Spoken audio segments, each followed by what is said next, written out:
हमारी शुरू से मानसिकता रही है कि हम बहादुर के साथ नहीं खड़े होते हैं, हम कायरों के साथ खड़े होते हैं ताकि हमें अपनी भूमिका का निर्वहन न करना पड़े। बी आर अम्बेडकर ने कहा था, ये उनकी किताब में है। ये किताब का नाम है पाकिस्तान और पार्टीशन ऑफ इंडिया। पेज 375 के लास्ट पैराग्राफ में बी आर अम्बेडकर ने उस वक्त कहा था, आज बी आर अम्बेडकर को गए हुए भी कई साल हो गए। बी आर अम्बेडकर ने साफ साफ अपनी किताब में लिखा कि भारत का विभाजन मजहब के नाम पे हुआ है और मजहब के नाम पे इस देश के मुसलमानों ने एक टुकड़े को ले लिया है और जब तक इस विभाजित भारत में एक भी मुसलमान है, यह विभाजन इनकम्प्लीट है। यह हिम्मत नहीं है बड़े बड़े बयानवीरों के पास जो सत्ता में नहीं हैं और दिन भर प्रवचन करते हैं, वो भी इस समाज को सही बात नहीं बताना चाहते।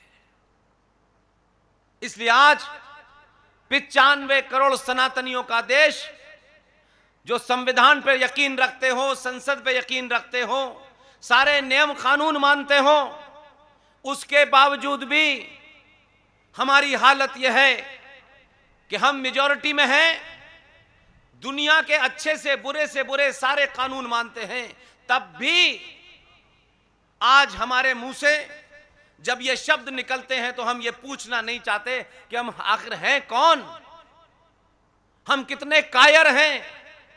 आज भी भारत का बहुसंख्यक समाज जाने अनजाने में देश की सरकारों से मांग करता है। यह भीड़ 95 करोड़ लोगों की मांग कर रही है सदियों से।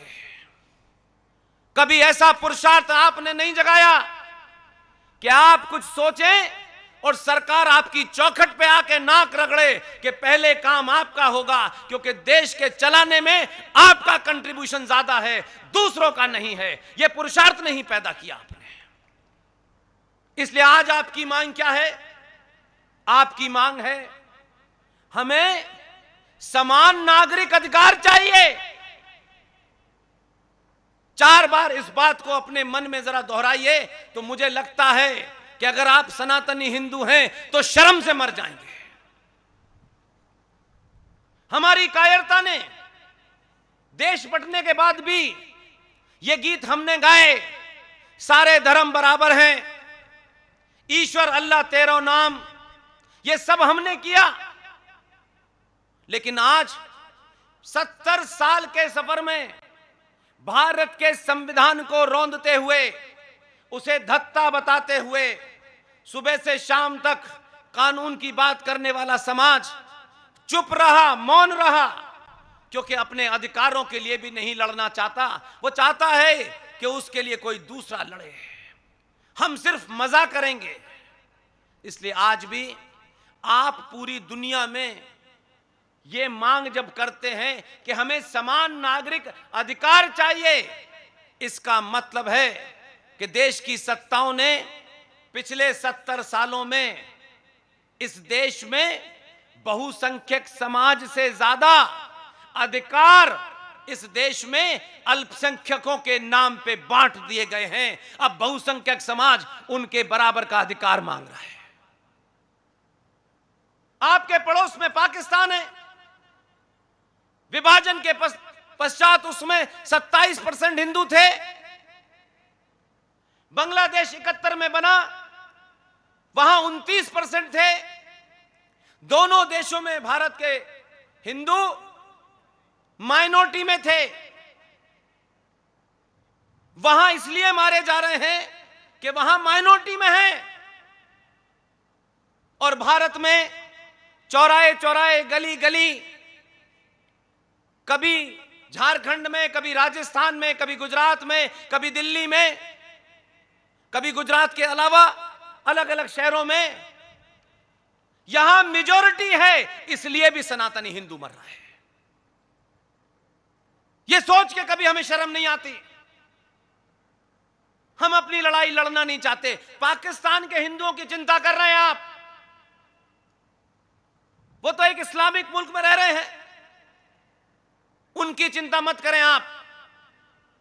आप अपने भाई और सगी बहन और बेटी और मां की चिंता कर लें, क्योंकि जिस गिनती में आप खड़े हैं, या आपको लगता है कि हमारी सेना है, हमारी पुलिस है, ये सेना पुलिस किसी नियम कानून से चलती है, और भीड़ तंत्र देश की सरकारों को घुटनों के बल बिठा देता है। दुनिया का कोई लोकतंत्र उठा के देख लीजिए, किसी लोकतंत्र में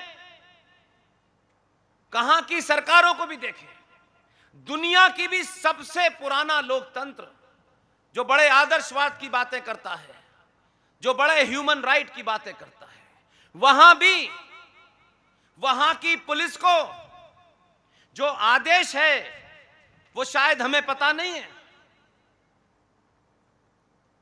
अमेरिका जो दुनिया का सबसे पुराना लोकतंत्र है, देखने में लगता है लोकतंत्र है, लेकिन उनकी पुलिस को इस बात की इजाजत है कि अगर पुलिस वाले को यह लगता है कि सामने वाला कोई हत्या करने की नियत से हथियार निकाल रहा है, उसको बिना देर करे शूट करने की इजाजत है।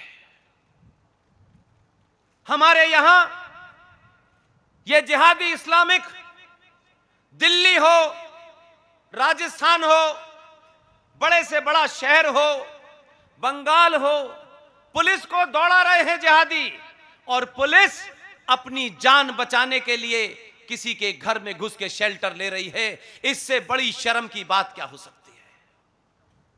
यह चर्चा का विषय नहीं है। इसलिए हमने झूठे नारे गढ़ लिए हैं और आज भी गढ़ रहे हैं। अपनी बातों के अंदर से जो शब्द निकालते हैं वो शब्द ये बताते हैं कि आज भी हम कायरता की तमाम सीमाएं लांघ गए हैं।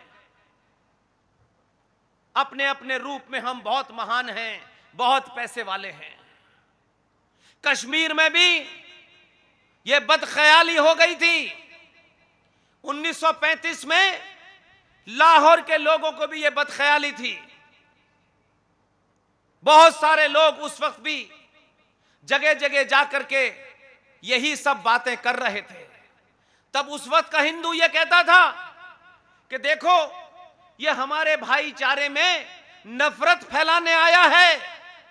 लाहौर में जो लोग 1935 में यह बात कह रहे थे, 1947 में उनका नामो निशान मिट गया।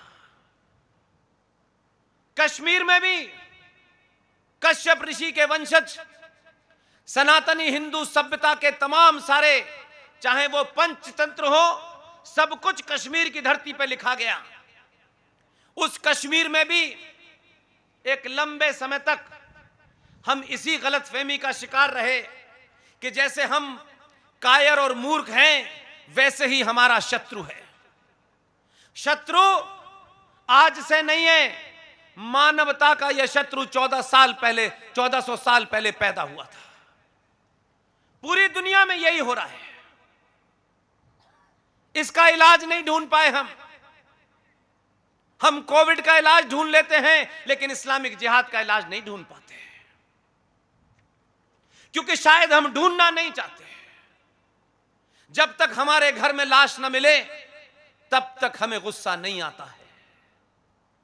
यह बदकिस्मती है कि हम औरंगजेब से लेके बाबर, दुनिया के जमाने के आता ताइयों के बारे में बात करते हैं, और बात करने से यह साबित करने की कोशिश करते हैं कि देखो, हमें बाबर के बारे में पता है, औरंगजेब के बारे में पता है। यह पता तो है, लेकिन हमने यह कभी पता करने की कोशिश नहीं की कि आज हमारे बीच में, जिन लोगों के बीच में हम रह रहे हैं, या जिन्हें हमारे दलाल और मक्कार नेताओं ने भारत में रुकने के लिए रोक लिया, आप कहीं मत जाइए, भारत में आपको विशेष अधिकार दिए जाएंगे, आप यहीं रुक जाइए, हम ऐसे नहीं हैं, कुछ पागल लोगों ने यह देश बांट दिया है, तब भी मक्कारों ने इस तरीके की बात कही।